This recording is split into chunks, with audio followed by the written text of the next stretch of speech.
look around, have a chat to the drivers, navigators and the crew chiefs, get some posters and, well, have a bit of a chat. No smoking in the pits and no alcohol in the pits either.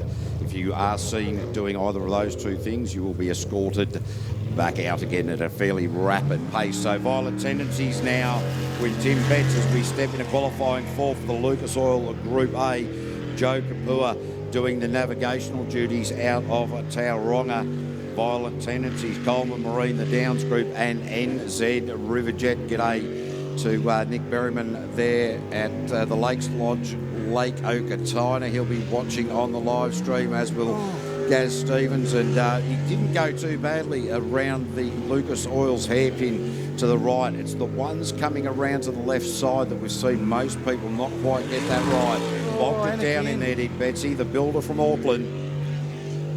Yeah, that's way through the centre of the course here, KV. They're getting that ripple effect as they come back past it now, the area I'm talking about. When they come back the other way, that's causing them a bit of hassle. There's a couple of spots that were found on the track. This moth on the window is really annoying me. Don't look at it. It's right in the line. As they come through to clip the ticket on the way through a 58.854. No, they won't be happy with that. See, if you're a bit taller, Slim, that moth wouldn't be. Yeah, trust me, there's a big line here in the window and that moth that's really been annoying me. I'm ducking down. Maybe you might have to put on your Mrs. High Heels again. No, mate, my wife hasn't wore high heels since my wedding day, I tell you. She falls off them. She falls off them. Yeah, no, I'm too busy wearing them. No, shut up, Mel. Definitely not. Definitely not. Oh, thanks. Well, Mel. She tells me you look all right in fishnet stockings as well, and I just cannot imagine, I cannot see that that'd look good in anyone's language. I can send you a photo. I've actually done that for charity. No. I've actually done that for charity. Dressed as a Christmas fairy, fishnet stockings. Well, I tell you what, I could see you wearing a tutu. Yeah. Oh my. What about a 3-3? Well, no.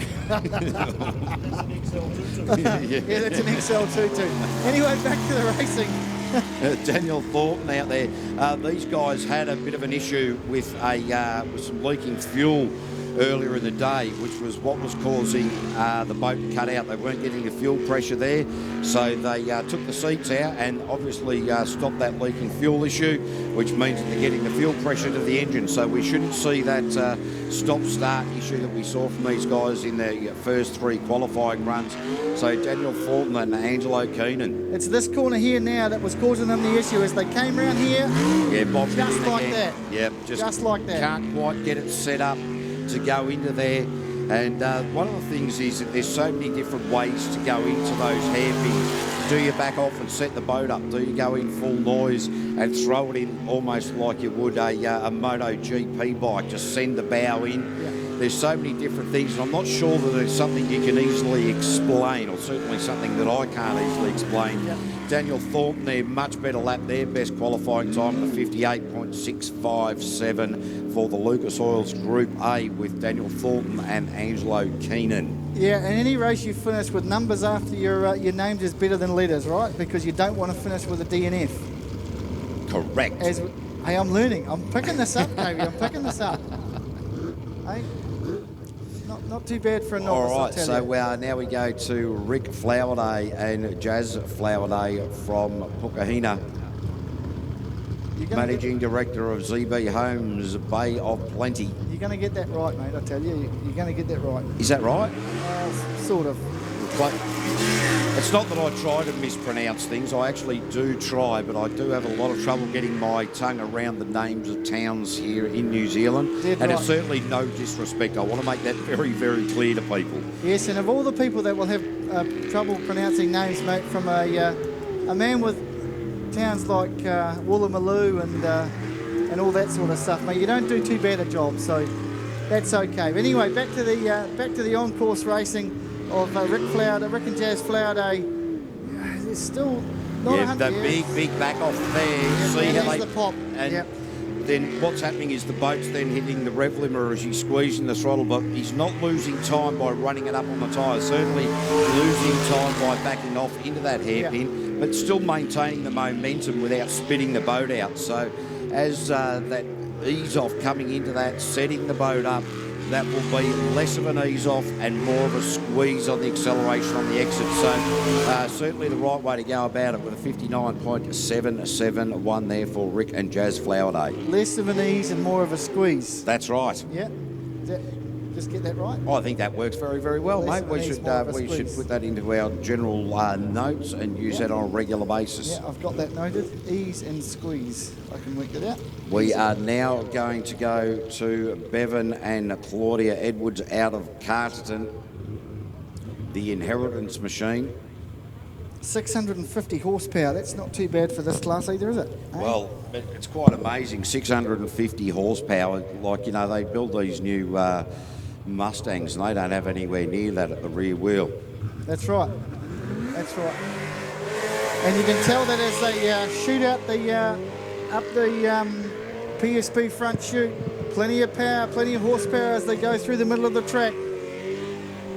Look at the glistening shine coming off these boats, all well prepared. When you get down to the pits at lunchtime, folks, have a look at how well drilled these boats are, nice and polished, and sun bounces off them. But these guys are going a nice run as they come back down the chute towards the commentary box, hands waving in all which way directions. Still got a little bit of a cough. There's something about this bottom corner here, KV, that I'm not happy about. Yeah, what's happening is as they're coming out of it, the boat, some people will call it cavitation, but what it is it's fizzing the jet unit. So the jet unit, the blades are just sort of spinning and not catching the water. So as the water fizzes in there, the engine goes up to its rev limiter, which is where you're hearing the popping. So 54.156 there for Bevan Edwards. They'll be pretty happy about that. Just need to tidy up a few parts on that rotation. But yeah, that's where you're hearing that popping from. That's just what they call fizzing the water instead of getting traction, just like spinning the wheels, really. Yeah, okay. So like wheel spinning in the mud. Yeah. Same sort of thing, right? Yeah, so Gotcha. it's quite, and you will see it as they're just trying to get that power down out of there. Again, it's the squeeze after the ease, not the thump. Yeah, not that's what jump. I usually get, Yeah. the thump. Yeah, because I'm trying to squeeze the ease and then I get the thump, right? You get my drift? All right, Clayton and Mandy Tisdale coming out. I'll just get right off that topic. Clayton and Mandy Tisdale coming out From now. Tapanui on the South Island, Tisdale Contracting, Case Construction, Performance Auto, Roy McDonald, Automotive Engineering. So this couple certainly got a massive following down there in Tapanui. Of course, that's where we head next for round 3. Yeah, down 25th of January. There. Oh, look at that ease, smooth, bounces through there.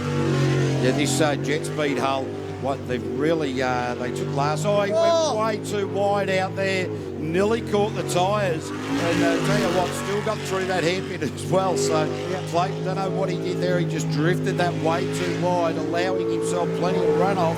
But in the end, he nearly caused himself a lot of problems through the PSP front chute and into the nut. You can have a look at that corner. See how the tyres are sunken down, KV? That's what he hit. So if they were up a wee bit high, he might have got into a bit of trouble. But he's going to come around and post a very, very good time. 51.660. They'll be happy with that. Puts them up to P1. But yeah, if you have a look at that top corner there, KV, just off the PSP chute, you can see the tyres dip into the track.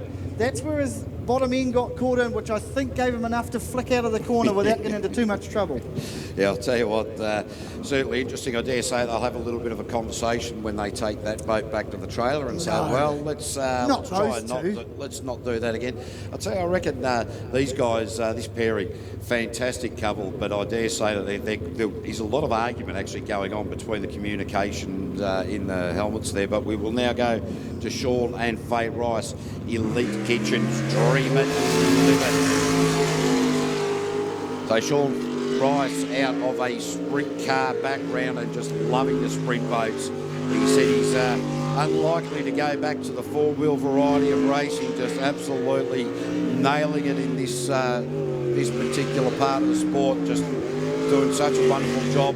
Of course, his wife is an aerobatic pilot, so between the two of them, they have a lot of extreme sport experience. Yeah, mate, usually when you get in a plane, you want to stay in it and don't get out of it. So she has a lot of courage to get out there and stand on the wing, an aerobatic, what is she? She's an aerobatic pilot as well, and I think you're right, a wing walker is what they call them. Yeah. Look at that smooth run. This is going to be a fantastic time, folks. 50.263. That'll put them into P1, and they will be absolutely stoked with that time after the disappointment of round 1 down in Featherston, where they had a crack at it but landed up on the bank. So that'll put them certainly in the good running for the top 9. That's their fastest qualifying time for the day as well. So coming into the lunch break, that is a really good time for them to start getting the times down, but it is going to be Si Gibbon and Donna Thompson. Of course, Donna Thompson, local nurse here at the Wanganui Hospital, and Si Gibbon, the sales manager of Pro Climate NZ down in North Canterbury. The Novus Auto Glass sponsored vessel. Show us your crack. Here they go. Look how smooth these guys come out. Watch the transition through the middle. Took that wide berth as they go back through the middle. Bouncing around, they'll want to stay off the wall to get a nice smooth run down through the Lucas Oils hairpin. Look at that beautiful drive from Si Gibbon there. Hands waving in all directions as they come through. Back down the PSP front chute. Nice time. Yeah, look at that. Absolutely no problem at all going through there. Yeah, Si Gibbon really on top of this run at the moment, and we've been told that all of the boats at this point have set their fastest time right through the Group B and into the Group A fields for this 4th qualifying run. So we're all starting to get into the business end of the day. Everybody's starting to feel the confidence in the rotation. Oh, Si Gibbon, 48.838. Well, that's laying one down, and I can tell you right now that Ollie Silverton is going to hit right back at that. But what can Super Mario do? Can he bring himself into the 49s? I was just going to say, don't worry about Ollie, because we've got Super Mario to go first. So he'll have a crack at that. The team would have just gone, hey, you've got to beat that time. He says, just push me off the back of this trailer, I'm on for it. It's very interesting. Some of the crew chiefs will tell the drivers the fastest time they need to do. Others will just say, I don't want to know. I don't want to know at all. Just let me do what I need to do without putting additional pressure. Depends on how the individual wants to deal with it. But Super Mario out on track at the moment, and he's only got an 8.5 inch jet, an 8.25 inch jet unit. Most of the Group A guys carrying an 8.5 inch jet unit. So down on the size of the jet unit, but he makes up for it with the smooth style of driving that is synonymous with the man from Fordell. Have a look at the way he just nails that hairpin. Yeah, not lost any time in there at all. No, definitely not. He'll come back round through. This is what caused an issue before when he picked up the... No issues there, KB. None so whatsoever as he comes back through the nut now. Look at that. What a smooth run. The time's going to be pretty good. As he comes back through, he'll wind around one more time for the Lucas hairpin. He hits the line, folks. What's he done? A 49.956. Just not quite. But it slips into P2. Pushes Sean Rice back down to P3. And Clayton and Mandy, they drop into 4. So this is heating up, KV. This is not just the weather, mate. The racing on the water starting to heat up as well. Yeah, look, what a fantastic day it is. It's starting that warmth coming through, the breeze just sort of keeping it down nicely at the moment. And we're just waiting now for Neil Marshall and Hayley Brunning. These guys have not got a rotation correct so far today. Let's hope that they can get that concentration level that's needed at this time of the day. Only one more qualifying opportunity after this, then we're into the finals. So they've got to get it right here. They do, and then if they don't, there's going to be a lot of discussion over lunch. In fact, they probably won't even have lunch. But let's fingers crossed that they get this one right as we... Here we go, folks. Neil Marshall in the Stinger Machine, Eagle Automotive, and R. Adamson, Contractor Marsh Motorsport as well. So the man, along with Jamie Christmas... Oh, he's done it again. He's done it again. Oh, no. Neil Marshall, Hayley Brunning having an absolute mare out here at Wanganui today. Into the sharp right-hander. They are now back on the course proper. Look, they'll just want to finish now to post a time, right? Because they've had a couple of no DNFs. Yep. So they want those numbers instead of letters after their name to get them into the top 9. So very, very unfortunate day. Neil Marshall traditionally doesn't do what we're seeing here today. He's normally very, very consistent with his rotation. So obviously something going on in the minds of these two. Maybe they still haven't got over Christmas lunch. Yeah, of course, mate, because there's only 11 in this field, so 2 boats are going to miss the cut. And I'm sure that he won't want to be, after getting on the podium in round 1, he won't want to be in that cut. But of course, we do have a drop round, so even if he fails to qualify here, the pressure goes on for the rest of the season. He doesn't have to count this round, but mate, you want to have still one in the bank, don't you, surely? Yeah, so to explain that, what we've got is the 6-round series. What they're doing in the overall championship is you do have the ability to drop your worst round. So the championship will be decided over the 5 best rounds that you do. So that's how that is going to look. But we now will have Ollie Silverton and Sharma Putranui coming out. Ollie Silverton, reigning world champion. Sharma Putranui, former Superboat world champion, sitting alongside Peter Cowie. So the PSP team, and I dare say that we are going to see the time that Ollie will do, the best time that he needs to beat his side, given him 48. I'm going to go Ollie at a high 47. For Sun Tough, PSP Building Brands, and Sun Tough Translucent Roofing Products, Drainage Systems, Biolytics, Magnum Automotive, Utic Sheet Metals, GJ Gardner Homes and Hines. He's going to need to pick up a couple of seconds, Cave. He lost it on the first turn. When he picks it up, folks, you'll notice he'll come around. When he comes back past the timing, he'll have to pick it up there. His hands very, very animated in the navigating. Get around there, Ollie. She's saying, come on, man, put your foot down. He's going to have to pick it up here, KB, as he goes back up the PSP front chute. Yeah, he's going to have to pick it up in the latter part of that lap because he's a little bit slower on the split than what Cy Gibbon posted. He's about 0.05 down. But Ollie Silverton, where's this going to put him in Q4, 48.670. Ollie Silverton just quicker than Cy Gibbon and into P1. Man, we've still got Tim Coleman to come, but that is just amazing. Got the first corner all wrong and picked it up towards the latter part of that lap. That's superb driving on his part there, because we read him off. All money was gone. Nah, not going to do it, and then comes back and proves us wrong. Well, it's only 0.1 and a bit of change quicker than Cy Gibbon. So these guys pushing one another.